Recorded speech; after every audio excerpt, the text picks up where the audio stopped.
చెప్పుకునే అసలు ఏంటంటే CDM, civil disobedience movement and Simon commission. Civil disobedience movements and Simon commission అసలు ఈ రెండు ఎందుకు వచ్చాయి? సో ఇలా అవడం వల్ల ఏమైంది, ఇది అయిపోయింది కదా, జలియన్ వాలాబాగ్ అయిపోయింది. జలియన్ వాలాబాగ్ అయిపోయిన తర్వాత ఏ టైంలో అయింది? మౌంటగు చేమ్స్ఫోర్డ్ రిఫార్మ్స్ అప్పుడు 1919లో ఇది జలియన్ వాలాబాగ్ జరిగింది. సో ఈ మౌంటగు చేమ్స్ఫోర్డ్ రిఫార్మ్స్ అప్పుడు కొంతమంది కొన్ని థియరీస్ ప్రపోజ్ చేశారు. ఏంటిది? డయార్చీ ఉంది, డయార్చీని రద్దు చేయాలి, బైకామరలిజం పెట్టాలి, ఇవన్నీ ప్రపోజ్ చేశారు. సో అప్పుడున్న బ్రిటిష్ కమిషన్ దీని మీద ఒక కమిషన్ వేసింది. దేని మీద? మౌంటగు చేమ్స్ఫోర్డ్ పెట్టిన కొన్ని థియరీస్ మీద. దాన్నే మనం సైమన్ కమిషన్ అన్నాం. ఓకే, అది ఈ సైమన్ కమిషన్. ఫస్ట్ అసలు ఈ సివిల్ డిజోబీడియన్స్ మూవ్మెంట్ అంటే చూద్దాం. సహాయ నిరాకరణ ఉద్యమం. సివిల్ డిజోబీడియన్స్ మూవ్మెంట్ అంటే సహాయ నిరాకరణ ఉద్యమం. సో ఇవన్నీ తెలుసుకోవాలంటే ఫస్ట్ మనకి సోషలిజం తెలియాలి. ఇప్పుడు అదే డిస్కస్ చేద్దాం. సో అసలు సోషలిజం అంటే ఏంటయ్యా అంటే జనాలు సో ఎలా బతికారు, సమాజం ఎలా ఉంది అని. సో దీని ఎవరైతే ప్రపోజ్ చేసిందంటే, ఎవరైతే ఫస్ట్ పేరు వాడారయ్యా అంటే సోషలిజం ఎవరు వాడారా అంటే Karl Marx. Important, Karl Marx అనే ఆయన ఈ సోషలిజం యొక్క థియరీని ప్రపోజ్ చేశాడు. సో ఆయన ఏమన్నాడంటే, మనకు ఫ్రీడమ్ కావాలంటే మనకు ఖచ్చితంగా ఎదురు తిరగాలి, మాస్ స్ట్రగుల్ చేయాలి అన్నాడు. దాన్ని ఇంగ్లీష్లో ఎలా రాసుకుంటాం? Only option to independence is mass struggle. మనకి స్వాతంత్రం ఖచ్చితంగా రావాలంటే మన యొక్క తీరని పోరాటం చేయాలి, పెద్ద యుద్ధమే చేయాలి అన్నాడు. సో అసలు ఎందుకు ఈ సోషలిజం ఎక్కడి నుంచి తీసుకున్నాము అంటే, మనం రష్యన్ రెవల్యూషన్ కారణంగా ఈ సోషలిజం అనే పదం మనకి తీసుకున్నాం.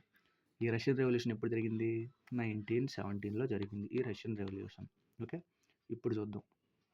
సో ఇప్పుడేమన్నా వీళ్ళందరూ కలిసి ఎప్పుడు ఇది స్టార్ట్ అయింది? 1919లో కదా, రౌలత్ యాక్ట్. మన కుర్రోళ్ళందరూ చేరి ఒక యూనియన్ స్థాపించారు. ఏంటిదంటే ఇది ఆల్ ఇండియా ట్రేడ్ యూనియన్. ఇలా స్థాపించిన ప్రతి ఒక్కదానికి ఒక స్థాపకుడు ఉంటాడు. ఇక్కడ ఈ ఆల్ ఇండియా ట్రేడ్ యూనియన్ స్థాపకుడు ఎవడయ్యా అంటే Lala Lajpat Rai. Important. Who is the founder of all India trade union? Lala Lajpat Rai. So ఈ లాలా లజపతి రాయ్ దీని యొక్క ఫౌండర్. సో ఇంక వీళ్ళకి కో ఫౌండర్స్ ఉంటారు కదా, ఎన్ఎం జోషి. ఈ లాలా లజపతి రాయ్ ఇంపార్టెంట్. ఎందుకు? ఆల్ ఇండియా ట్రేడ్ యూనియన్ స్థాపించిందే ఈయన, ఈ లాలా లజపతి రాయ్ అనే ఆయన. ఓకే, సో ఇది దేనికి సంబంధించింది అంటే అప్పట్లో పత్తి బాగా పండేది. ఆ పత్తి మిల్లులు పత్తిని మిల్లులో వేసి మనం తీస్తే దూది వస్తుంది. సో ఇలా ఉండాలంటే ఒక మిల్లు ఉండాలి కదా. అప్పట్లో ఉన్న ఒకే ఒక మిల్లు బాంబేలో ఉంది, బాంబే మిల్. ఈ బాంబే మిల్ అసోసియేషన్కి ఈ ఆల్ ఇండియా ట్రేడ్ యూనియన్ అనేది లింక్ అయి ఉన్నది. ఓకే, ఈ ఆల్ ఇండియా ట్రేడ్ యూనియన్ యొక్క స్థాపకుడు ఎవరు? లాలా లజపతి రాయ్. ఇప్పుడు చూద్దాం అసలు ఈ సోషలిజం అనేది అంటే అసలు కుర్రోళ్ళలో ఎంత ఉడుకు రక్తం ఎలా స్ప్రెడ్ అయ్యింది. సో దేని వల్ల స్ప్రెడ్ అయ్యిందంటే 2 రకాలని చెప్పుకున్నాం. ఒకటే జర్నల్స్ వల్ల లేదా పార్టీల వల్ల. ఇప్పుడు చూద్దాం ఆ రీజన్స్. ఇప్పుడు ఏంటంటే స్ప్రెడ్ ఎలా స్ప్రెడ్ అయిందో చూద్దాం. ఫస్ట్ ఒక పార్టీ పెట్టాడు, CPI, communist party of India. కొన్ని ఏరియాస్లో కూడా ఉంటుంది. రెడ్ కలర్ వేసి సుత్తి కొడవలి నక్షత్రం ఒక స్టాచ్యూలా ఉంటుంది, రెడ్ కలర్ వేసి. సిపిఎం పార్టీ, దాన్ని CPM communist party of India అంటారు. ఈఎం కాదు, CPI communist party of India. So దీని స్థాపకుడు ఎవరయ్యా అంటే MN Roy. Important. Founder of communist party of India MN Roy. So వీళ్ళు ఏంటంటే విప్లవకారులు. అంటే ఎలా అయినా మన స్వాతంత్రం తెచ్చుకోవాలి, చంపైనా సరే అని తెచ్చుకోవాలి అని ఉండే మనస్తత్వం ఉన్న వాళ్ళు ఈ సిపిఐ వాళ్ళు. కమ్యూనిస్ట్ పార్టీ ఆఫ్ ఇండియా ఎప్పుడు స్థాపించారు? 1920లో స్థాపించారు. ఎక్కడ అంటే తాష్కెంట్ అనే ఏరియా. తాష్కెంట్ అంటే మనకు ఉజ్బెకిస్తాన్. అవన్నీ మనతో కలిసి ఉండేవి, తర్వాత విడిపోయాయి. ఉజ్బెకిస్తాన్లో తాష్కెంట్ అనే ఏరియాలో ఈ సిపిఐ అనే పార్టీని స్థాపించాడు. ఓకే, సో ఇప్పుడు వీటి వల్ల ఏంటి, ఈ సోషలిజం కమ్యూనిస్ట్ పార్టీ వల్ల ఎలాంటి ఈవెంట్స్ ఇండియాలో జరిగాయి? Events around India. ఇవి ఎప్పుడు జరిగాయి మనకి అంటే చూద్దాం. ఫస్ట్ ఎక్కడెక్కడ జరిగాయి? మేజర్గా జరిగాయి అక్కడ పంజాబ్లో. ఎందుకు? లాలా లజపతి రాయ్ ఉన్నాడు, అది మెయిన్ ఇంపార్టెంట్. లాలా లజపతి రాయ్ పంజాబ్ కేసరి కదా. పంజాబ్, యూపీ, బీహార్లో ఎక్కువ ఈవెంట్స్ అనేవి జరిగాయి. సౌత్ ఇండియాలో అంతేం జరగలేదు చెప్పుకోదగినవి. ఓకే. సో, ఇక్కడ ఒక ఫార్మేషన్ ఒక గ్రూప్ ఫామ్ అయ్యిద్ది. 1924లో హిందుస్థాన్ రిపబ్లిక్ అసోసియేషన్ అని ఒక గ్రూప్ ఫామ్ అయ్యిద్ది. Hindustan republic association. Hindustan republic association. Hindustan republic association ఒక గ్రూప్ ఫామ్ అయింది. ఎందుకు ఇన్నిసార్లు చెప్తున్నానంటే ఇక్కడే ఒక కుర్రోడు వస్తాడు. ఈ హిందుస్థాన్ రిపబ్లిక్ అసోసియేషన్ ఎవరి ద్వారా ఫామ్ అయిందంటే పేర్లు ఇంపార్టెంట్.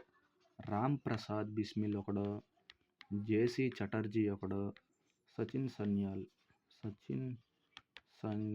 ఒకడు. రామ్ ప్రసాద్ బిస్మిల్, సచిన్ సన్యాల్ ఒకడు. ఇంకోటి ఎవరు? జేసీ చటర్జీ. వీళ్ళ ముగ్గురు వల్ల ఫామ్ అయింది. సో ఇప్పుడు ఏమైంది అంటే ఈ అసోసియేషన్ ఫామ్ చేయడానికి అయితే ఫామ్ చేశారు. కానీ అసోసియేషన్ నడిపించడానికి ఏం కావాలి? అవును, డబ్బు కావాలి. డబ్బు కావాలంటే వీళ్ళు ఎవరినైనా అడుగుతారా? అడగరు. వీళ్ళు పనులు చేస్తారా అంటే చేస్తారు, కానీ పనులు తక్కువ వస్తాయి డబ్బులు. వీళ్ళు ఏం ప్లాన్ చేశారంటే రాబరీ ప్లాన్ చేశారు. ఈ రాబరీ అంటే ఏంటి? దొంగతనం. వీళ్ళు చేసిన స్కెచ్ కూడా సూపర్ స్కెచ్ అసలు. వీళ్ళు ఏం ప్లాన్ చేశారు అంటే యూపీలో ఒక ప్లేస్ ఉంది. ఏంటిది?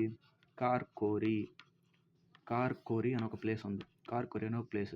అదేంది అంటే సపోజ్ ఒక పెద్ద 2 జంక్షన్ల మధ్య చిన్న స్టాప్ లాగా, అంటే 2 పెద్ద జంక్షన్ల మధ్య సపోజ్ క్రాసింగ్ ఉంటుంది కదా, క్రాసింగ్ అనే ఏరియా లాగా. అంటే ఇక్కడ నుంచి ఇక్కడికి ఒక ట్రైన్ వెళ్తుంది. ఈ ట్రైన్లో చివరి భోగిలో మనీ ఉంది. ఓకే, అది కరెక్ట్గా ఎక్కడ ఆగిద్దంటే ఈ డబ్బున్న భోగి ఈ జంక్షన్కి ఇక్కడ ఆగిపోద్ది. ఓకే, డబ్బున్న భోగి జంక్షన్కి ఇక్కడ ఆగిపోద్ది. ఇక్కడ ఆగిపోవడం వల్ల ఏమైంది? ఇదే వాళ్ళు ప్లాన్ చేశారు. సో ఈ కార్కోరీ అనే జంక్షన్లో ఇలా వస్తున్న ట్రైన్ని వాళ్ళు మొత్తం డబ్బులు కొట్టేశారు. ఎవరెవరు కొట్టేశారు అంటే 3 కొట్టేశారు. అషాఫుల్లా ఖాన్, రోషన్ సింగ్ అండ్ రామ్ ప్రసాద్ బిస్మిల్ ఇంపార్టెంట్. ఎందుకు? ఆల్రెడీ ఆ ఫౌండర్ కదా. దేనికి? హిందుస్థాన్ రిపబ్లిక్ అసోసియేషన్కి. ఇంపార్టెంట్ ఏంది అంటే కార్కోరీ ట్రైన్ కాన్స్పిరసీ ఎప్పుడు ఏ ఇయర్లో జరిగింది? 1925. కార్కోరీ ట్రైన్ కాన్స్పిరసీ 1925లో జరిగింది. ఓకే, ఇలా ఇంత చేశారు, డబ్బులు మొత్తం కొట్టేశారు. బ్రిటిష్ వాళ్ళు వదలకుండా ఉంటారా? ఖచ్చితంగా పట్టుకున్నారు వీళ్ళందరినీ, ఊరేసేసారు, చంపేసేసారు. ఓకే, అప్పుడే ఒక కుర్రాడు వచ్చాడు మునోగు మీసాలతో ఒక కుర్రాడు వచ్చాడు. అప్పటికే మనకు తెలియదేమో దేశం ఈయన ద్వారా ఎంత మారిపోద్ది. ఒక రిపబ్లికన్ పార్టీ మొత్తానికి ఒక యంగ్స్టర్ ఎంత ప్రభావితం చేస్తాడు ఆ ఇండియాని. ఆయన పేరే భగత్ సింగ్. ఈ పేరు చాలా గుర్తుపెట్టుకోవాల్సిన పేరు. నిజమైన స్వాతంత్ర వీరుల్లో ఒకరు వీళ్ళు, స్వాతంత్ర సమర యోధుల్లో. సో ఈయన ఏం చేశాడు అంటే 1926లో పంజాబ్ నౌజవాన్ భారత్ పెట్టాడు. పంజాబ్ నౌజవాన్ భారత్ అనే దాన్ని ఏర్పాటు చేశాడు. ఓకే, సో ఈయన ఎలా ఇన్స్పైర్ అయ్యాడు బాగా అంటే ఈ మ్యాట్రిక్స్ ఇది ఉంది కదా, communist party of India. So అలాంటి భావాలతో చిన్నప్పటి నుంచి పెరిగిన వ్యక్తి ఈయన. 23 ఏళ్ళకే చనిపోయాడంటే అర్థం చేసుకోవాలి ఆయనకి చావంటే ఎంత ఇష్టమా అని. సో ఇక్కడ ఏందయ్యా అంటే ఇలా ఇది పెట్టిన తర్వాత ఒక వ్యక్తిని కలిశాడు. ఎవరు ఆ వ్యక్తి అంటే చంద్రశేఖర్ ఆజాద్. ఈ పేరు గుర్తుపెట్టుకోవాలి, చంద్రశేఖర్ ఆజాద్ ఏం చేశాడంటే హిందుస్థాన్ రిపబ్లిక్ అసోసియేషన్కి పేరు మార్చాడు. ఎలా? హిందుస్థాన్ సోషలిస్ట్ రిపబ్లిక్ అసోసియేషన్ మార్చాడు. ఎప్పుడు? 1928లో. ఇది ఎక్కడ ఫామ్ చేశాడు అంటే ఫిరోజ్ షా కోట్లా స్టేడియం కూడా ఉంది, cricket stadium. Feroz Shah Kotla stadium located in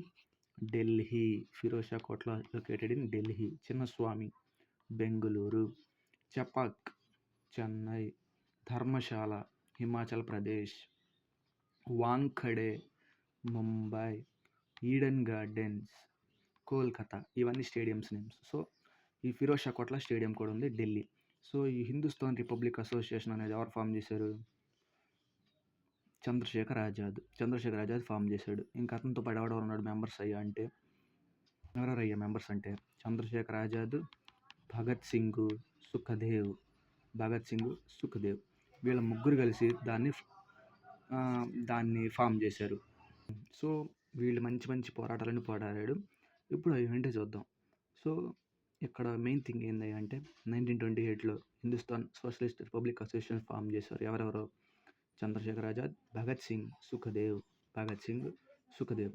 okay, వీళ్ళని బాగా ఇన్ఫ్లుయెన్స్ చేసిన సంఘటన ఏంది అంటే అది సైమన్ కమిషన్.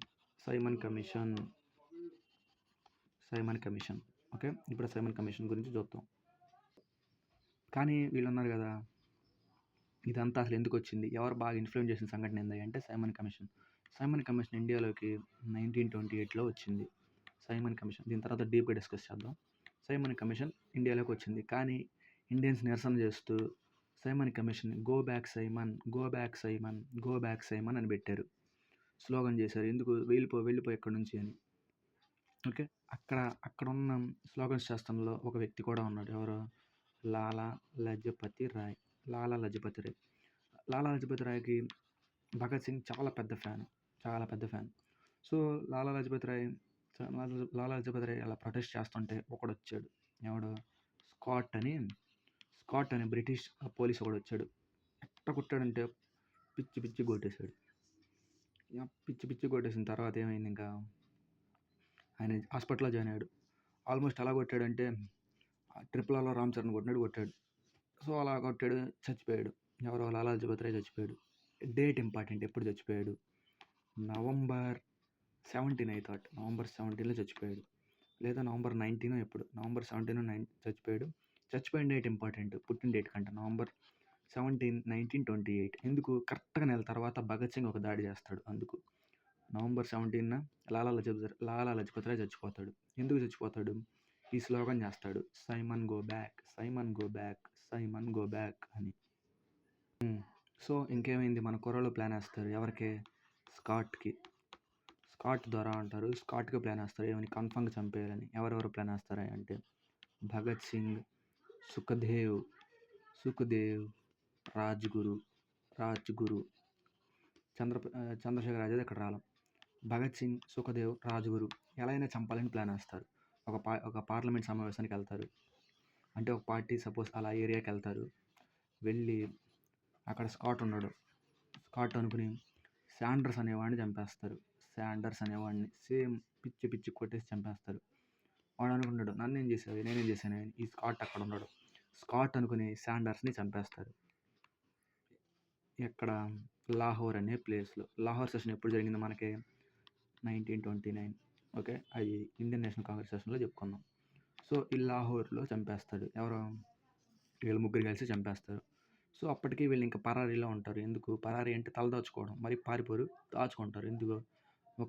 ఒక పోలీస్ ఆఫీసర్ని, బ్రిటిష్ పోలీస్ ఆఫీసర్ని చంపేశారంటే వాళ్ళు ఖచ్చితంగా ఎతుకుతారు. అది. సో ఈ 1928లో జరిగింది ఇది కదా. వాళ్ళకి ఇంకా కోపం చల్లారలా. ఎందుకు చల్లారలేదంటే బ్రిటిష్ పార్లమెంట్లో 2 రూల్స్ పాస్ అవుతున్నాయి. ఎప్పుడు అయ్యంటే చూద్దాం. బ్రిటిష్ పార్లమెంట్ ఉంది కదా, అంటే ఇప్పుడు మనం కూర్చుంటున్నాం కదా, అది కట్టింది. ఇప్పుడు మనం కూర్చోకుండా 2 పార్లమెంట్లు ఉంటాయి మనకి. ఇప్పుడు ఒకటేమో ట్రయాంగిల్ షేప్లో ఉంటుంది, ఒకటేమో ఇలా ఉంటుంది. ఈ ట్రయాంగిల్ షేప్లో ఉన్నది మనం కట్టుకుంది. ఇదేమో బ్రిటిష్ వాళ్ళు కట్టింది. సో ఈ బ్రిటిష్ వాళ్ళు కట్టిన దాంట్లో ఒక బిల్లు పాస్ అయింది. 2 బిల్స్ పాస్ అయింది. ఏందయ్యా అంటే, ఒకటి పబ్లిక్ సేఫ్టీ బిల్. ఎప్పుడు? 1928లో పాస్ అయింది. అది పాస్ అవ్వాల్సింది. 2 ట్రేడ్ డిస్ప్యూట్ బిల్. ఈ ట్రేడ్ డిస్ప్యూట్ బిల్ అంటే ఏందయ్యా అంటే, ఇప్పుడు సపోజ్ మన వస్తువులు కొనకుండా వాళ్ళ వస్తువులు మనం బాగా యూజ్ చేసుకుని, అది. రెండోది ఈ ఫస్ట్ పబ్లిక్ సేఫ్టీ బిల్ చాలా ఇంపార్టెంట్.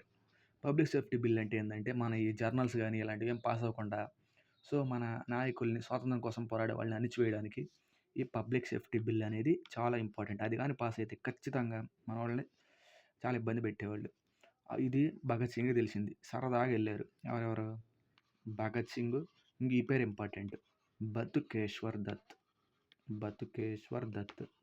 భగత్ సింగ్, బతుకేశ్వర్ దత్ సరదాగా వెళ్ళారు. ఎక్కడికి? పార్లమెంట్కి. ఒట్టి చేతులు వెళ్తే ఏమవుతుంది? కాబట్టి 2 బాంబ్స్ తీసుకెళ్ళారు. 2 బాంబ్స్, ఇద్దరు చెరొకటి తీసుకెళ్ళారు. సో పార్లమెంట్ సమావేశం జరుగుతుండగా భగత్ సింగ్ ఒక స్లోగన్ అన్నాడు, ఇక్విలాద్ జిందాబాద్. ఇక్విలాద్ జిందాబాద్, విప్లవం వర్ధిల్లాలి, ఇక్విలాద్ జిందాబాద్ అని బాంబ్స్ లోపలికేసారు, పార్లమెంట్ లోపలికి. ప్రాణత్యాగం. వీళ్ళ ప్లాన్ ఏంటంటే జస్ట్ భయం భయం పుట్టించాలి, మనం ఏంటో తెలియాలి, భయపుట్టించాలని జస్ట్ బాంబ్స్ లోపలికేసారు. ఎవరు చచ్చిపోలే, జస్ట్ ఆ పబ్లిక్ సేఫ్టీ బిల్ ఆపడానికే లోపలికి బాంబులు వేశారు. ఇప్పుడు 1929లో దెబ్బకి బెదిరిపోయారు అందరూ. ఓకే, దెబ్బకి బెదిరిపోయారు. సో దీనివల్ల వీళ్ళు దొరికిపోయారు. ఎవరికి దొరికారు? బ్రిటిష్ ఆర్మీకి దొరికిపోయారు. ఎందుకు? ఆల్రెడీ శాండర్స్ని చంపిన కేసులో ఉన్నారు, ఇప్పుడు ఈ కేసు ఉన్నారు కదా, ఎవరో ఇప్పుడు పార్లమెంట్ కేసులో బాంబులు వేసిన కేసులో ఉన్నారు.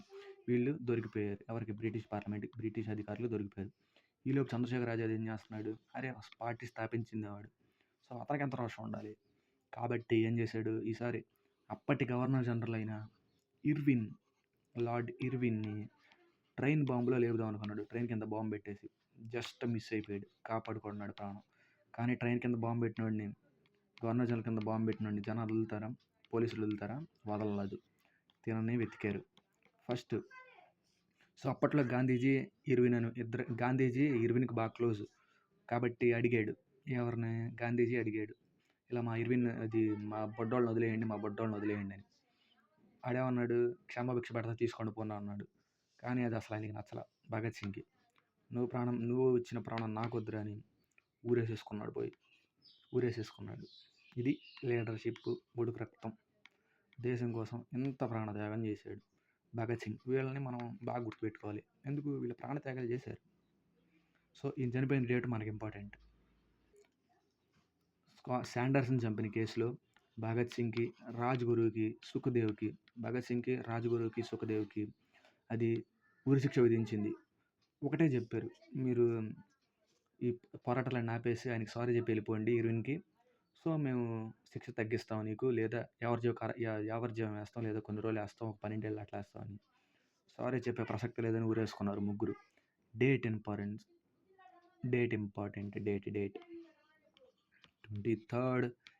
23rd March 1931 Shaheed Diwas. షహీద్ అంటే వీరమరణం. షహీద్ దివాస్. ఎందుకు? ఏ కేసు అయ్యా ఇంత? ఎప్పుడు జరిగింది ఈ కేసు? మొత్తం లాహోర్లో జరిగింది. లాహోర్ కాన్స్పిరసీ అంటారు. లాహోర్ కాన్స్పిరసీ కేస్ 1921 అంతే 1929. అప్పుడే కదా శాండర్స్ని చంపేసి బాంబులు వేసేసారు ఫుల్గా. 1929 అంటే ఇదిలే, ఇది పార్లమెంట్ మీద బాంబు వేసినందుకు. వీళ్ళు కూడా ఉన్నారుగా. సో రెండింటికి కలిపి 1931లో ఊరి శిక్ష వేసేసారు.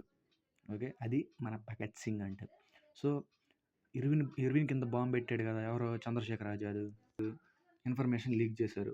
ఎవరు? వాళ్ళకి తెలిసిన వాళ్ళు ఎవరు? ఇలా ఈ ఒక పార్క్లో ఉన్నాడని. ఆ పార్క్ పేరు ఏం పేరు అయ్యా అంటే ఆల్ఫ్రెడ్ పార్క్ అలహాబాద్లో ఉంది. అలహాబాద్ అంటే ఇప్పుడున్న మధ్యప్రదేశ్లో అక్కడ ఉంటుంది అలహాబాద్. ఓకే, అలహాబాద్లో ఉంది ఆల్ఫ్రెడ్ పార్క్ అని. సో ఈయనేంటి, ఒక చెట్టు వెనకాల దాక్కున్నాడు. ఇంకా ఆల్మోస్ట్ అయిపోయింది, మొత్తం చుట్టుముట్టారు. ఒక చెట్టు వెనకాల దాక్కున్నాడు. దాక్కుని వాళ్ళు అడుగుతున్నారు, అరే నువ్వు రారా, నువ్వు ఖచ్చితంగా బయటికి రా, నేను నువ్వు ఖచ్చితంగా లొంగిపో, నిన్ను బతికిస్తారు, యావజ్జీవ కారాగార శిక్ష వేస్తారు, నిన్ను ఎవడో చంపడని. సో ఈ చంద్రశేఖర్ ఆజాద్కి బాగా ఏడుపు వచ్చేస్తాయి. ఎందుకో స్వాతంత్రం లేకుండా చచ్చిపోతున్నాను, సారీ అని భరతమాతని అని. వీడు కలిసేది ఏంటి, నన్ను వాడు చంపినట్టు రాకూడదు, నేనే వీరమరణం పొందాలి అనుకుని తనే కాల్చుకుని ఏడుస్తాడు. ఫస్ట్ ఏడుచుకుంటా తానే కాల్చుకుంటాడు. వీళ్ళు నిజమైన స్వాతంత్ర సమర యోధులు. భగత్ సింగ్, చంద్రశేఖర్ ఆజాద్, రాజ్గురు, బాలగంగాధర్ తిలక్, వీళ్ళంతా ఎక్స్ట్రీమిస్ట్. దేశం కోసం ప్రాణత్యాగం ఇచ్చైనా సరే మనం స్వాతంత్రం పొందుకున్నాం అనే కేటగిరీ వీళ్ళు. ఇది వీళ్ళ ముగ్గురు గురించి. సో వీళ్ళ ముగ్గురులో చెప్పుకోవాల్సిన ఎవరంటే భగత్ సింగ్ ఒక జర్నల్ కూడా రాశాడు. భగత్ సింగ్ ఒక బుక్ రాశాడు, why I am an atheist అనే బుక్ రాశాడు. Why I am an atheist అనే ఒక బుక్ కూడా రాశాడు ఈయన భగత్ సింగ్. సో ఎక్కడైనా ఓన్లీ యూపీ, బీహార్ ఎక్కడైనా జరిగింది అంటే బంగ్లాదేశ్లో కూడా జరిగింది. బంగ్లాదేశ్లో ఎవరయ్యా అంటే 1930లో ఈ పేర్లు ఇంపార్టెంట్. చిట్టగాంగ్ అంటే బంగ్లాదేశ్లో ఒక ప్లేస్. చిట్టగాంగ్ ఎవరయ్యా చేసిందయ్యా అంటే సూర్యసేన్ అనే ఆయన విప్లవం చేశాడు. చాలాసార్లు అడుగుతున్నాడు. చిట్టగాంగ్ అనే ఏరియాలో 1930లో ఎవరు రివోల్ట్ చేసింది అంటే దీన్ని ఏమంటాం, ఎవడు బ్రిటిష్ ఆర్మీకి ఎదురెళ్ళిందంటే సూర్యసేన్. ఈయనకే ఇంకో పేరు ఏందయ్యా అంటే మాస్టర్ డా. సో ఇది వీళ్ళ గురించి. సో ఇదంతా దేనివల్ల వచ్చింది అసలు?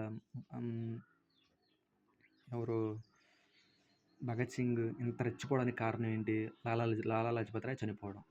లాలా లజపత్ రాయ్ చనిపోవడానికి కారణం ఏంటి? మన సైమన్ కమిషన్. అసలు ఏముంది ఆ సైమన్ కమిషన్లో, ఎందుకు ఎంత రెచ్చిపోయారో ప్రజలు అని చూద్దాం. సో ఈ సైమన్ కమిషన్ ఏంటి అంటే, ఈ సైమన్ కమిషన్ మనకి ఎప్పుడు వచ్చింది ఇండియాకి? 1928లోనే వచ్చింది. ఓకే, 1928లో వచ్చింది. అంటే ఏంటి అసలు? ఈ సైమన్ కమిషన్ దేని మీద వేశారా అంటే మౌంట్ అగు చేమ్స్ఫర్డ్ రిఫార్మ్స్ మీద వేశారు. మౌంట్ అగు చేమ్స్ఫర్డ్ మీద ఇది వేశారు. ఓకే, మౌంట్ అగు చేమ్స్ఫర్డ్ రిఫార్మ్ ఎప్పుడు వచ్చింది? 1919లో వచ్చింది మౌంట్ అగు చేమ్స్ఫర్డ్ రిఫార్మ్స్. అసలు ఈ ప్యాటర్న్ మాకు కరెక్ట్గా ఉందా లేదా అని బ్రిటిష్ గవర్నమెంట్ ఒక కమిటీని ఏర్పాటు చేసి, మీకు 10 సంవత్సరాల టైం ఇస్తాం, మీరు తొందరగా ముగిచ్చే మీరు రిపోర్ట్ ఇవ్వండి అని ఒక రిపోర్ట్ ఇచ్చింది. 10 సంవత్సరాలు ఒక్క కమిషన్ ఇచ్చారంటే ఎంత ఆలోచించి ఉంటారు? సో అది ఆ సైమన్ కమిషన్కి ఉన్న వాల్యూ. అది వస్తే కన్ఫామ్గా భారతదేశం రూపురేఖలు అంటే మారుతాయి. అంత పవర్ఫుల్గా ఉంటుంది ఆ సైమన్ ఇచ్చే రిపోర్టు. 10 సంవత్సరాల రిపోర్ట్ అంటే అంత మ్యాటర్. సో వీళ్ళు ఏం చేశారు? వీళ్ళు ఇంకా అడ్వాన్స్డ్ ఉన్నారు సైమన్ కమిషన్ వాళ్ళు. మేము 8 సంవత్సరాలు ఇచ్చేస్తామని 1928లోనే ఇచ్చేశారు. 1921 నుంచి 10 సంవత్సరాలు అంటే ఎంత? 1919 నుంచి 1929 వరకే. కానీ వీళ్ళు 1927లోనే 27లో కంప్లీట్ అయింది, 28కి ఇండియాకి తెచ్చారు. ఓకే, ఇది సైమన్ కమిషన్ అంటే. ఈ సైమన్ ఎవరో? ఈ గ్రూప్లో మొత్తం 8 మెంబర్లు ఉన్నారు. ఈ గ్రూప్లో మొత్తం 8 మెంబర్లు ఉంటే ఈ గ్రూప్ని నడిపించే హెడ్ పేరే సైమన్.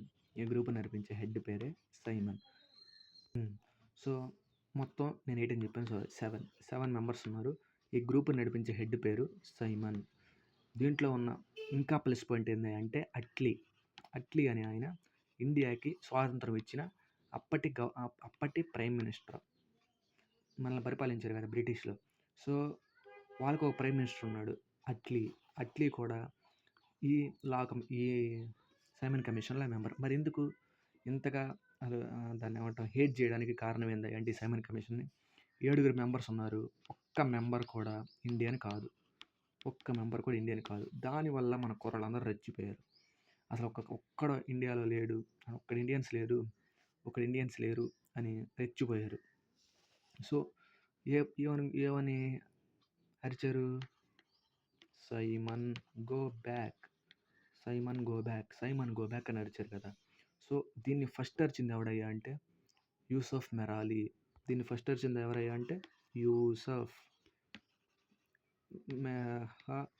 యూసఫ్ మెహరాలి అనేవాడు అరిచాడు. The Simon go back first coined by Yusuf Meherally ఇలా అరిచాడు. సో దీని అందరూ అపోజ్ చేశారు. కానీ ఒక్కడు ఫస్ట్ రానియండి అయ్యా, వాళ్ళు ఏం చెప్తారు విందాం అని ఒక్కడు అరిచాడు. ఎవరయ్యా అంటే ఒక్కడు పోరాడాడు, మీరు రానియండి, అసలు ఏమంటాడు, వాడు ఏమంటాడు చూద్దాం అని ఒక్కడు అరిచారు. ఎవరయ్యా అంటే అది బిఆర్ అంబేద్కర్. ఫస్ట్ వాళ్ళు రానియండి, వాళ్ళు 10 సంవత్సరాలు కష్టపడి ఒక రిపోర్ట్ తయారు చేస్తే దాంట్లో ఏదో కనీసం ఒకటని అర్థం ఉంటుంది, కానీ అంబేద్కర్ ఒక్కడే రమ్మన్నాడు. మిగతా వాళ్ళందరూ గో బ్యాక్ అన్నారు. సో ఆ సైమన్ రిపోర్ట్లో ఏముందయ్యా అంటే వాళ్ళు ఇచ్చిన రిపోర్ట్లో ఏముందయ్యా అంటే డైఆర్చీని తీసేయండి. డైఆర్చీ అంటే ఏంటంటే డ్యూయల్ గవర్నమెంట్. అంటే స్టేటే పరిపాలించుకోవాలి, సెంటరే పరిపాలించుకోవాలి. అట్ట పాసిబుల్ కాదు. ఎందుకు? బ్రిటిష్ వాళ్ళు అందరూ సెంటర్ని పరిపాలిస్తే మరి స్టేట్ని ఎవరు పరిపాలిస్తారు? అది పాసిబుల్ కాదు. డైఆర్చీని తీసేయండి అయ్యా అని చెప్పింది. Okay, federal system should be introduced అన్నాడు. ఫెడరల్ సిస్టమ్ అంటే ఏంటిది?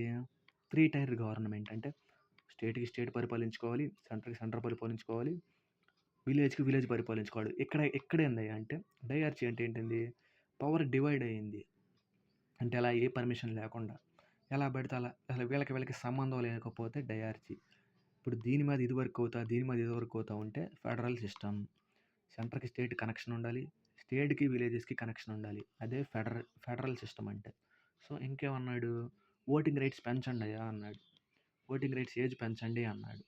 ఇదివరకు ఓటింగ్ ఏజ్ ఎంత ఉండేది? మేబీ అప్పట్లో ఒక 25 ఒక 18 ఎంతో ఉండేది. 21కి మారుస్తాడు. అంత చిన్నప్పుడు ఏందయ్యా ఓట్లేసేది ఎవడేస్తాడయ్యా అని. 21కి అప్పుడు మారుస్తాడు. దాని తర్వాత ఏంది? ముస్లిమ్స్‌కి ఎలక్టరేట్. ముస్లిమ్స్‌కి సెపరేట్ ఎలక్షన్స్ ఇవ్వండి. అందరికి వద్దు. ముస్లిం ఎలక్టరేట్. ముస్లిమ్స్ ఎలక్టరేట్ అంటే ఏంటిది? కమ్యూనిటీ పరంగా ఎలక్షన్స్ జరగనివ్వండయ్యా. కానీ ముస్లిమ్స్‌కి సెట్ అయ్యిద్ది. అది మ్యాక్సిమం అని చెప్పింది. సో, ఈ ఫాదర్ ఆఫ్ కమ్యూనల్ ఎలక్టరేట్ ఎవడు?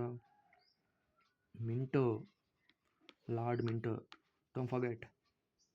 ఇంకేం అడిగారు? ముస్లిమ్స్ అడిగారు అప్పుడు. మాకు ఖచ్చితంగా 1/3 ఆఫ్ అసెంబ్లీ సీట్స్ కావాలని. అంటే 300 సీట్లు ఉన్నాయనుకో. 300 అంటే ఎంత? 100 సీట్లు మాకు ఖచ్చితంగా కావాలి అని అడిగారు. సో, అది అవ్వదయ్యా, సాధ్యం కాదని చెప్పి ఈ సైమన్ కమిషన్ తేల్చి చెప్పింది. సో, ఇవన్నీ ప్లస్ పాయింట్స్ మన ఇండియాకి. ఇవన్నీ మనకి ప్లస్ పాయింట్సే. కానీ ఈ సైమన్ గో బ్యాక్ సైరన్ వల్ల అది మొత్తం బ్యాన్ అయిపోయింది. ఓకే. సో, మనోళ్ళు వినగా సో, మనోళ్ళు దానికి రెస్పాన్స్ ఏమి ఇచ్చారు? మనోళ్ళు ఎలాంటి డిమాండ్స్ కోరారయ్యా అంటే ఏం కోరారు? మాకు ఖచ్చితంగా ఫండమెంటల్ రైట్స్ కావాలి. మాకు అదేం చెల్లదు. మేము ఒక రిపోర్ట్‌ని షేర్ చేసుకుంటామని, మేము ఒక రిపోర్ట్ సెట్ చేసుకుంటామని ఇండియా వాళ్ళు ఒక రిపోర్ట్ పెట్టుకున్నారు. ఏందయ్యా అంటే అది నెహ్రూ రిపోర్ట్ పెట్టుకున్నారు. నెహ్రూ రిపోర్ట్. ఎవరయ్యా ఇది నెహ్రూ రిపోర్ట్ ఇచ్చిందంటే జవహర్లాల్ నెహ్రూ కాదు, వాళ్ళ నాన్న. ఎందుకు వాళ్ళ నాన్న ఎంత ఇస్తున్నాడు అంటే వాళ్ళ నాన్న ఒక experienced lawyer. Motilal Nehru. Okay. ఈ మోతీలాల్ నెహ్రూ ఇది నెహ్రూ రిపోర్ట్ పెట్టాడు. దాంట్లో ఏముందయ్యా అంటే సెపరేట్ ఎలక్టరేట్స్ తీసేయండి. సెపరేట్ ఎలక్టరేట్స్ అంటే ఏంది? కమ్యూనిటీ పరంగా కాకుండా ఒకేసారి ఎలక్షన్ జరిగేలా పెట్టండి అన్నాడు. అది ఇప్పటికి కూడా ఉంది. డిమాండ్ ఆఫ్ డొమినియన్ స్టేటస్ అంటే ఏంది? ఇప్పుడు బ్రిటిష్ రాజ్యాలు ఉన్నాయి కదా, బ్రిటిష్ ఆక్రమించిన రాజ్యాలు కాకుండా మిగతా వాటి మీద పూర్తి అధికారం ఇండియాకి ఇచ్చేయండి అన్నాడు. అది సాధ్యపడలా. ఓకే. ఇంకోటి ఏమన్నాడు? ఒక ఆయన వచ్చాడు. ఎవరు? జిన్నా. ఆల్రెడీ డిస్కస్ చేసుకుందాం. మొహమ్మద్ అలీ జిన్నా వచ్చాడు. ఆయన ఎన్ని చెప్పాడంటే మాకు 14 పాయింట్స్ చెప్పాడు. అవి అసలు కనీసం దేకను కూడా దేకల. మొహమ్మద్ అలీ జిన్నా ఎన్ని పాయింట్స్ ప్రపోజ్ చేశాడు అంటే 14 పాయింట్స్ ప్రపోజ్ చేశాడు. ఓకే. ఎవరయ్యా దీన్ని ప్రపోజ్ చేసింది అంటే దీన్ని యాక్సెప్ట్ చేసింది ఎవరయ్యా అంటే ఇద్దరు యాక్సెప్ట్ చేశారు సైమన్ కమిషన్ని. ఎవరు? బిఆర్ అంబేద్కర్. 2 మదన్ మోహన్ మాలవ్య ఏం కట్టాడు? Benaras Hindu university chief guest ఎవరు? మహాత్మా గాంధీ. సో, మదన్ మోహన్ మాలవ్య ఏమేమి స్థాపించాడు? ఇంకా మహాసభ స్థాపించాడు. ఏం మహాసభ అది?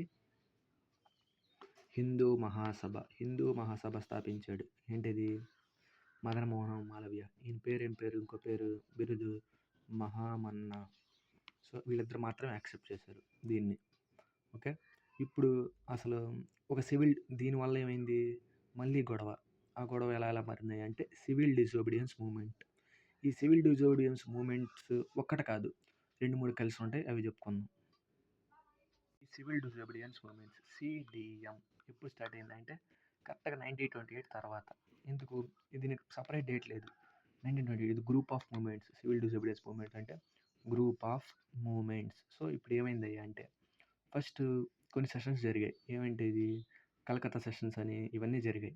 దాని తర్వాత ఏమైందంటే మెయిన్ దెబ్బ ఇర్విన్ ఎవరు? ఇర్విన్ ఒక డిక్లరేషన్ ఇచ్చాడు. అప్పట్లో ఉన్న వైస్రాయ్ ఇర్విన్ ఒక డిక్లరేషన్ ఇచ్చాడు. ఏ టైంలో ఇచ్చాడు అంటే దీపావళిలో ఇచ్చాడు. కాబట్టి దీన్ని దీపావళి డిక్లరేషన్ అంటారు.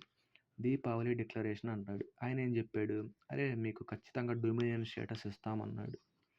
Dominion status. మనోళ్ళు దీనికోసమే పోరాడింది.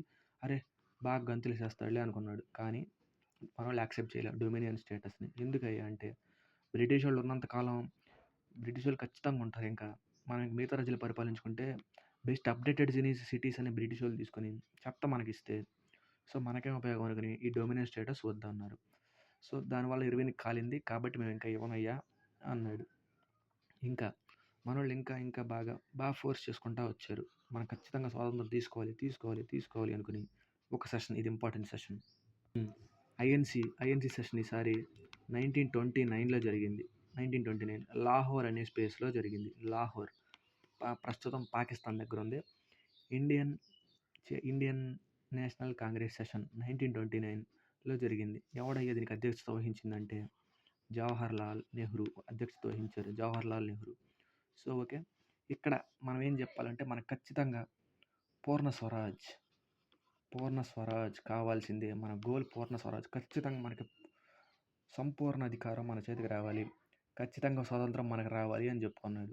సో దానికి గుర్తుగా వాళ్ళు ఏం చేశారంటే కరెక్ట్గా 31st December night 1929 31st December night జెండా ఎగరవేశారు.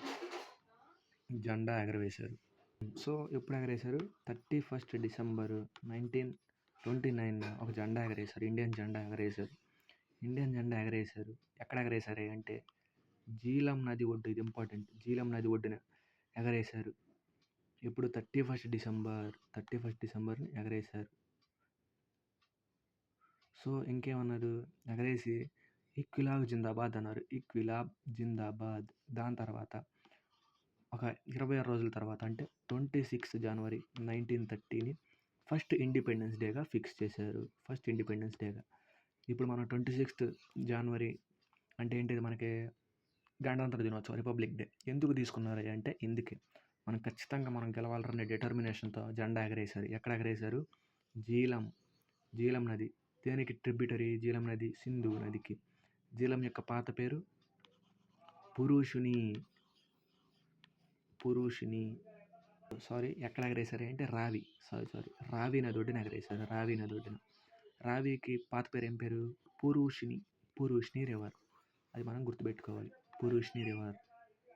సో ఇదే అదునుగా తీసుకుని Gandhiji civil disobedience movement start చేశాడు. ఫస్ట్ దండి మార్చ్. ఇది ఇంపార్టెంట్. దండి మార్చ్ స్టార్ట్ చేశాడు. ఇప్పటి నుంచి ఎప్పుడు దాకా స్టార్ట్ చేశాడు అంటే మార్చ్లో స్టార్ట్ చేశాడు. 12th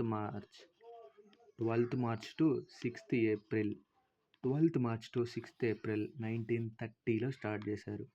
ఎన్ని రోజులు చేశాడు? ఈ యొక్క 12, 31 ఉంటాయి. 19 + 6 ఎంత?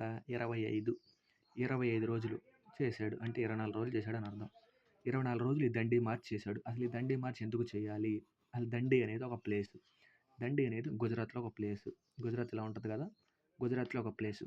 గుజరాత్లో ఎక్కువ సాల్ట్ పండించడం అంటే జస్ట్ అలా తవ్వి సాల్ట్ అలా పెట్టుకుంటారు.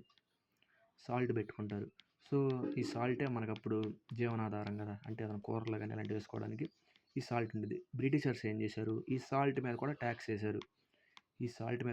వేశారు. గాంధీజీ దాన్ని తీసుకున్నాడు. అసలు ఏంటి, అసలు మీరు పరిస్థితి ఏందయ్యా బాబు, అసలు తినే వాటికి కాదు మీరు ట్యాక్స్ వేస్తే ఎలా అయ్యా అని గాంధీజీ ఇంకా నడిచాడు, పాదయాత్ర చేస్తాడు. ఏమన్నా గాంధీజీకి ఎక్కువ భయం, ఇంకా ఏమన్నా గెలవాలంటే పాదయాత్రలే. ఆయన ఏం పోరాడాడు కదా, అహింస అంటాడు అంతే, పోరాడ్డావు. కాకపోతే ఈ సక్సెస్ అవుతాయి. ఎందుకు? ప్రొటెస్ట్లు ఎక్కువ అవుతాయి, జనాలు అందరూ కలుస్తారు కాబట్టి ఎక్కువ అవుతాయి. ఎంత నడిచాడయ్యా అంటే 241 miles, not kilometres, it's miles. 241 miles నడిచాడు. 241 మైల్స్ నడిచి ఎక్కడి నుంచి ఎక్కడ దాకా? అది సబర్మతి, ఆయన ఆశ్రమం అది. సబర్మతి ఆశ్రమంలో గాంధీజీ ఉంటాడు గుజరాత్లో. సబర్మతి ఆశ్రమం నుంచి దండి నవసారి డిస్టిక్ వరకు నడిచాడు. 241 కిలోమీటర్స్ ఇంత నడిచాడు. సో ఓకే, ఎప్పుడు దాకా నడిచాడు? ఏప్రిల్ 6 దాకా నడిచాడు. సో దీనివల్ల ఏంది? ప్రొటెస్ట్లు ఎక్కువ అవుతున్నాయి. అప్పట్లో ఆనవాయితీ ఏంటంటే ప్రొటెస్ట్లు చేసినాడు అడ్డుకోడు, ఆ లీడర్ని అరెస్ట్ చేసి పడేస్తారు. గాంధీజీ అరెస్ట్ అయిపోయి జైల్లో ఉన్నాడు. ఎందుకు సాల్ట్ తీసుకున్నాడంటే, సాల్ట్ ఎందుకు తీసుకున్నారు? ఇండియా బాగా ప్రొడ్యూస్ చేస్తుంది. ఇండియా బాగా ప్రొడ్యూస్ చేయడం వల్ల వాళ్ళు ఖచ్చితంగా దీని మీద ట్యాక్స్ వేస్తే మనం దాన్ని తీసుకుని మనం సింపుల్గా అమ్ముకోవచ్చు. ఎందుకు అమ్ముకోవచ్చు? సాల్ట్ అనేది ఖచ్చితంగా కావాల్సిన ఇంగ్రీడియంట్ వంటలకి. కాబట్టి ఫారెన్ అంతా వాళ్ళు బ్రిటిష్ అంటే మొత్తం ఐస్ కదా, ఐస్తో ఇవి ఫామ్ అయ్యే ఛాన్సెస్ చాలా తక్కువ. కాబట్టి ఈ సాల్ట్ కనుక మనం ఎక్స్పోర్ట్ చేసుకుంటే మనకి ఖచ్చితంగా డబ్బులు వస్తాయి. మనం వీళ్ళ మీద ట్యాక్స్లు వేస్తే వీళ్ళు ట్యాక్స్లు వేస్తే ఏమైంది, వాళ్ళు అమ్ముకోలేరు. కాబట్టి ఇదే మన స్కెచ్ అనుకుని బ్రిటిషర్స్ చేస్తాడు, కానీ గాంధీజీ దాన్ని తిప్పి కొడతాడు. ఓకే, ఇంకేమన్నా ఇలాంటి వేరే వేరే చోట్ల ఏమన్నా పార్టిసిపేట్ చేశారా అంటే చాలామంది పార్టిసిపేట్ చేశారు, అవి చూద్దాం. ఎవరెవరు లీడర్ పార్టిసిపేట్ చేశారు, ఎక్కడెక్కడ అంటే తమిళనాడులో సి రాజగోపాలాచారి, చక్రవర్తుల రాజగోపాలాచారి సాల్ట్ మార్చ్ తమిళనాడులో ఫామ్ చేశాడు. తర్వాత మలబార్ అంటే ఏరియా, మలబార్ కోస్ట్ కేరళ, కేలప్పన్ అనే ఆయన నడిపించాడు. ఒరిస్సా గోపాల్ బంధు చౌదరి, ఒరిస్సా గోపాల్ బంధు చౌదరి అనే ఆయన ఒరిస్సాలో దీన్ని నడిపించాడు. బీహార్లో అంబికా కాంత్ సిన్హా. ఇప్పుడు పేష్వార్ అంటే పాకిస్తాన్లో ఉంది. పేష్వార్లో ఎవరు నడిపించాడు అంటే ఈ పేరు ఇంపార్టెంట్, ఖాన్ అబ్దుల్ గాఫర్ ఖాన్ పేరు ఎందుకు ఇంపార్టెంట్ అంటే ఇప్పుడు ఆయన గురించి డిస్కస్ చేస్తాం. ఖాన్ అబ్దుల్ గఫర్ ఖాన్ పేరు మొత్తం ఒకటే, నలుగురు వేరు కాదు. సో ఖాన్ అబ్దుల్ గఫర్ ఖాన్, ఈయనకున్న స్పెషాలిటీస్ ఏంటంటే first foreigner to receive Bharat Ratna ఈయనే. నెక్స్ట్ ఎవరయ్యా అంటే నెల్సన్ మండేలా ఎవరయ్యా అంటే సౌత్ ఆఫ్రికాకి ఫస్ట్ బ్లాక్ ప్రెసిడెంట్. ఈయన రాసిన బుక్స్ ఇంపార్టెంట్. నెల్సన్ మండేలా రాసిన ఆటోబయోగ్రఫీ ఏంటి అంటే లాంగ్ వాక్ టు ఫ్రీడమ్. ఈ books. First foreigner Khan Abdul Ghaffar Khan, Bharat Ratna పొందింది. నెక్స్ట్ భారతరత్న ఫారినర్ ఎవరు పొందింది, నెల్సన్ మండేలా. ఓకే, సో ఇప్పుడు ఈ ఖాన్ అబ్దుల్ గాఫర్ ఖాన్ గురించి చూద్దాం. ఈ ఖాన్ అబ్దుల్ గాఫర్ ఖాన్ గాంధీజీ అంటే చాలా ఇష్టం ఈయనకి. సో కాబట్టి ఈయనేమన్నా ఎవరయ్యా అంటే ఫ్రంటియర్ గాంధీ అనేవాళ్ళు, ఫ్రంటియర్ గాంధీ. సో ఈయన ఏమని నడిపించాడయ్యా అంటే రెడ్ షర్ట్ మూమెంట్. ఈ Khan Abdul Ghaffar Khan red shirt movement నడిపించాడు. దాని తర్వాత ఒక ఆర్గనైజేషన్ ఎస్టాబ్లిష్ చేశాడు. ఇదేందయ్యా అంటే ఖుదాయ్ కిదమ్గార్ అంటే ఖుదాయ్ అంటే గాడ్, కిదమ్గార్ అంటే సర్వెంట్స్ ఆఫ్ గాడ్. ఖుదాయ్ కిదమ్గార్ని స్థాపించాడు ఎవరో, ఈయన ఖాన్ అబ్దుల్ గాఫర్ ఖాన్ స్థాపించాడు. సో ఇంకా చాలామంది ఇలా పరిపాలించా వచ్చేవాళ్ళు. ఇంకా ఎవరెవరు, సరోజినీ నాయుడు చేశారు. సరోజినీ నాయుడు ఎవరంటే ఈమెకు 2 specialities. First women governor of India. ఏ స్టేట్కి చేసింది అంటే ఉత్తరప్రదేశ్కి చేసింది. ఓకే, ఇంకో speciality, first Indian lady president of INC, Indian National Congress. అదే first women president of Indian National Congress ఎవరు, అనే బిసెంట్. అదే first Indian lady women president ఎవరు ఐఎన్సికి, సరోజినీ నాయుడు. ఫస్ట్ మహిళా గవర్నర్ కూడా ఏ స్టేట్కి చేసిందంటే ఉత్తరప్రదేశ్కి చేసింది. సో ఓకే, ఇంకేమైనాయో చూద్దాం. ఇంతైతే అవదలేని, ఇలా చేస్తే అవదలేని అప్పటి గవర్నర్ జనరల్ ఇర్వినే కదా 1930లో అప్పుడు ఇర్విన్ ఏం చేశాడయ్యా అంటే ఇంకా లేదు, మనం గాంధీజీ నువ్వు నేను మాట్లాడుకుందాం. సో మనం ఇవన్నీ ఖచ్చితంగా ఇదంతా న్యూసెన్స్ అయిపోతుంది, సివిల్ డిసోబీడియన్స్ ఇలా అని చేసావు, ఇవన్నీ అవ్వట్లేదయ్యా, మనం కూర్చొని మాట్లాడదాం అన్నాడు. దాన్ని మనం ఏమందాం అంటే గాంధీ ఇర్విన్ ప్యాక్ట్ అంటాం. ఏ ఇయర్లో చేశారని అడుగుతాడు. 1931 గాంధీ ఇర్విన్ ప్యాక్ట్. కూర్చుని ఏం మాట్లాడుకున్నారు చూద్దాం. ఎప్పుడయ్యా అంటే దీన్ని చేసింది 14th ఫిబ్రవరి గాంధీ ఇర్విన్ ప్యాక్ట్ స్టార్ట్ చేశారు. కూర్చుని మాట్లాడుకున్నారు. ఇర్విన్స్ డిమాండ్ ఏంటి, ఇద్దరికి కొన్ని డిమాండ్స్ ఉన్నాయి. ఇర్విన్స్ డిమాండ్ ఏంటి, నువ్వు ఫస్ట్ ఖచ్చితంగా ఇది ఆపేయాలి. ఏంటిది, సివిల్ డిసోబీడియన్స్ మూమెంట్స్ ఆపేయి. తర్వాత రౌండ్ టేబుల్ కాన్ఫరెన్స్ అని ఉంటాయి. రౌండ్ టేబుల్ ఇట్లా సర్కిల్ కలర్లో ఉండి ఇట్లా మాట్లాడుకుంటూ ఉంటారు. రౌండ్ టేబుల్ కాన్ఫరెన్స్లు ఉంటాయి. ఓకే, ఈ రౌండ్ టేబుల్ కాన్ఫరెన్స్లు ఏమైనా చర్చించడానికి ఈ ఇర్వినే రమ్మన్నాడు, కానీ ఫస్ట్ దానికి రాలా. ఇప్పుడేమన్నాడు, అరే నువ్వు రెండో దానికి రాయరా బాబు, మీరు రెండో దానికి రండి అని చెప్పాడు. ఎవరు, ఇర్విన్. అదే ఆయన డిమాండ్లు. ఇంకా డిమాండ్లు తప్పితే ఇంకేం లేవు. నువ్వు రెండో దానికి రాయా, మనం ఖచ్చితంగా మాట్లాడుకుందాం అని చెప్పాడు. ఈ 2 డిమాండ్లు తప్పితే ఇర్విన్‌కి ఏమి లేవు. ఇప్పుడు గాంధీజీ రాశాడు పెద్ద సరుకుల లిస్ట్ ఒకటే. గాంధీజీ ఏమని చెప్పాడయ్యా అంటే చూద్దాం. నువ్వు ఖచ్చితంగా మేము జైల్లో అరెస్ట్ చేసావు కదా! వాళ్ళని వదిలేసేయి. Release the convicted people. Release the political prisoners not convicted. అంటే తప్పు చేయని వాళ్ళని వదిలేసేయి నువ్వు. మా ప్రిజనర్స్‌ని రిలీజ్ చేయి అన్నాడు. దాని తర్వాత నువ్వు సీజ్ చేసిన ప్రాపర్టీస్ అన్ని రివర్స్ ఇచ్చేయి. కన్ఫిస్కేట్ వర్డ్ ఇంపార్టెంట్. కన్ఫిస్కేట్ ద ప్రాపర్టీస్ మాకు ఇచ్చేసేయి మళ్ళీ అన్నాడు. కన్ఫిస్కేట్ అంటే సీజ్. నువ్వు సీజ్ చేసిన ప్రాపర్టీస్ అన్నీ మాకు ఇచ్చేసేయి అన్నాడు. దాని తర్వాత ఈ సాల్ట్ సత్యాగ్రహం ఉంది కదా! ఈ సాల్ట్ సత్యాగ్రహలో నువ్వు ట్యాక్స్ వేసావు కదా! ఆ ట్యాక్స్ వేసింది మేము ట్యాక్స్ కట్టాం. నువ్వు ఖచ్చితంగా ఆ బిల్లు పాస్ చేసేయాలి. మేము ఖచ్చితంగా మా ట్యాక్స్ కట్టం మేమే వాడుకుంటాం అని చెప్పాడు. సో ఇవి ఆ డిమాండ్లు. గాంధీజీ ఇంకా కొన్ని డిమాండ్లు అడిగాడు. అవి అసలు ఇర్విన్ నేను చేయనయ్యా అన్నాడు. ఆ డిమాండ్లు ఏంటో చూద్దాం. ఆ డిమాండ్లు ఏందయ్యా అంటే public enquiry into police excuses. అంటే పోలీసుల్ని మనం ఏమన్నా అన్నా మామూలు కొట్టొద్దు మీరు అన్నాడు. కానీ అది ఎట్ట చెల్లిద్ది? పోలీసులు ఇన్వాల్వ్ అవ్వద్దు మా అఫైర్స్లో అన్నాడు. కాదు మేము అసలు కొట్టేయను అన్నాడు. రెండోది ఇది important. Commutation of death sentence. Commutation అంటే ఏంది అంటే ఇప్పుడు సపోజ్ ఆర్డినెన్సెస్ పవర్స్ ఉన్నాయి కదా మనకి ప్రెసిడెంట్కి. 73rd pardoning powers of president 73rd article. ఆయన ఏం చేస్తాడంటే ఉరి శిక్షని రద్దు చేసి యావజ్జీవ శిక్షగా మారుస్తాడు. అదే కమ్యుటేషన్ అని. సో ఇది అడిగాడు. ఎవరు? గాంధీజీ అడిగాడు. ఇలా మీరు మార్చండి అయ్యా అని. మా భగత్ సింగ్ సుఖదేవ్ వీళ్ళు ఉన్నారు కదా! సో వాళ్ళకి ఇలా మార్చండి అయ్యా అని అడిగాడు. కానీ మార్చనన్నాడు. Commutation death మార్చనన్నాడు. ఎవరో ఇర్విన్. సో ఇది గాంధీ ఇర్విన్ ప్యాక్ట్. ఇప్పుడు అసలు కరాచీలో ఏం జరిగింది? కరాచీ అంటే పాకిస్తాన్. అసలు పాకిస్తాన్లో ఏం జరిగింది అని ఇప్పుడు చూద్దాం. Karachi session, INC Karachi session. ఈ ఐఎన్సీ అని వస్తుంది. నేను మొత్తం ఒక లిస్ట్ చేసి చెప్తాను. సో అప్పుడే మనకి ఈవెంట్స్ మొత్తం జరిగింది కదా, అప్పుడు అర్థం అవుద్ది. అది ముందే చెప్పాను అనుకో ఏంటి ఇది అనుకుంటారు. సో ఇప్పుడు చూద్దాం. ఐఎన్సీ కరాచీ ఎప్పుడు జరిగింది అంటే, కరాచీ అంటే ప్లేస్, పాకిస్తాన్లో ఒక ప్లేస్. ఎక్కువ పాకిస్తాన్లో జరిగాయి. ఎందుకు? నార్త్ ఇండియాలో కదా పాకిస్తాన్ అంటే. సౌత్ ఇండియాలో ఏం జరగల అంత. నార్త్ ఇండియాలో జరిగినాయి బాగా.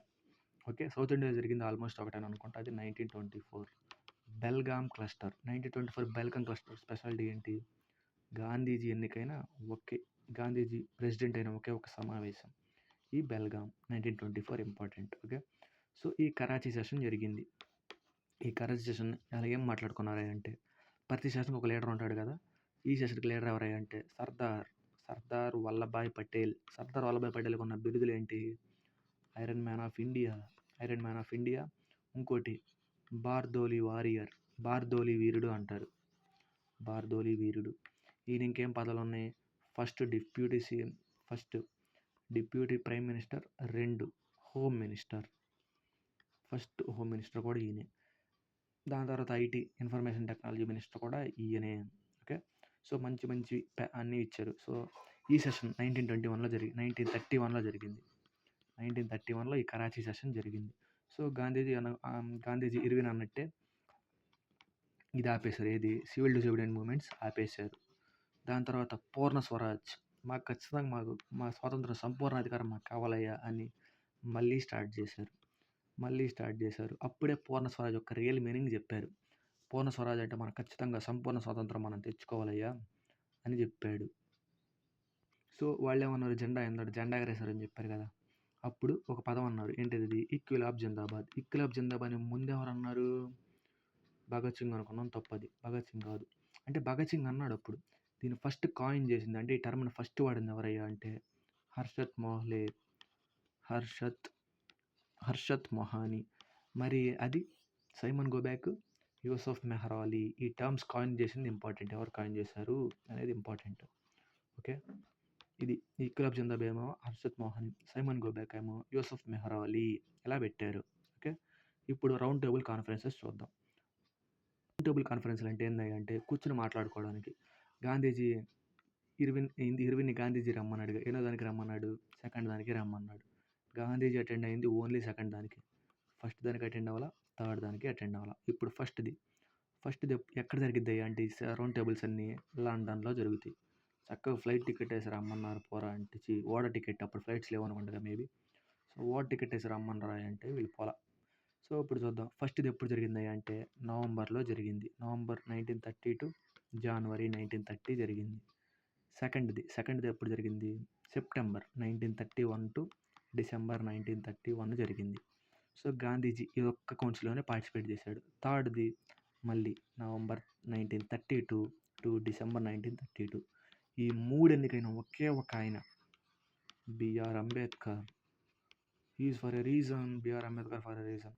నాలెడ్జ్ కోసం వెళ్ళాడు, కావాల్సింది అంతా రాశాడు. నాలెడ్జ్ కోసం వెళ్ళాడు, ఏదేది ఎక్కడెక్కడ ఏది మంచిదో తెలుసుకున్నాడు, దాన్ని బట్టి కాన్స్టిట్యూషన్ ఫామ్ చేసుకున్నాడు. సో ఇవన్నీ మేజర్ స్టెప్స్, ఆయన తీసుకున్న వాటిలో మేజర్ స్టెప్స్. సో ఇంకా అది సక్సెస్ అవ్వలేదు. ఏంటిది గాంధీజీ ఎన్నికైనా రెండోది కూడా సక్సెస్ అవ్వలేదు. కాబట్టి మన వాళ్ళు ఏం చేశారు, సివిల్ డిజేబుల్డ్ మూమెంట్స్ ఆపేశారు కదా, దాన్ని మళ్ళీ స్టార్ట్ చేశారు. కానీ అప్పటే వైస్రాయ్ ఎవరు మారిపోయాడు. ఇర్విన్ కాస్త వెల్లింగ్టన్గా మారిపోయాడు. అంటే ఇర్విన్ వెళ్ళిపోయి విల్లింగ్టన్ వచ్చాడు. సో ఈ గాంధీజీతో మాట్లాడి ఇంకేమైంది, మాట్లాడాడు, అయినా సెట్ అవ్వాల. గాంధీజీ ఆపన అన్నాడు. చివరికి ఏం చేశాడు, గాంధీజీని అరెస్ట్ చేసి పడేశాడు. ఓకే, గాంధీజీ అరెస్ట్ అయిపోయాడు. తర్వాత ఏం ఉద్యమాలు జరిగినాయి, చాలా ఉద్యమాలు జరిగినాయి. సో గాంధీజీ ఏం చేశాడు, ఎలా పరిపాలించాడు, ఎలా మిగతా వాటిని తీసుకొని స్వాతంత్రం కొట్టాడు అనేది నెక్స్ట్ వీడియోలో చూద్దాం. Okay, bye.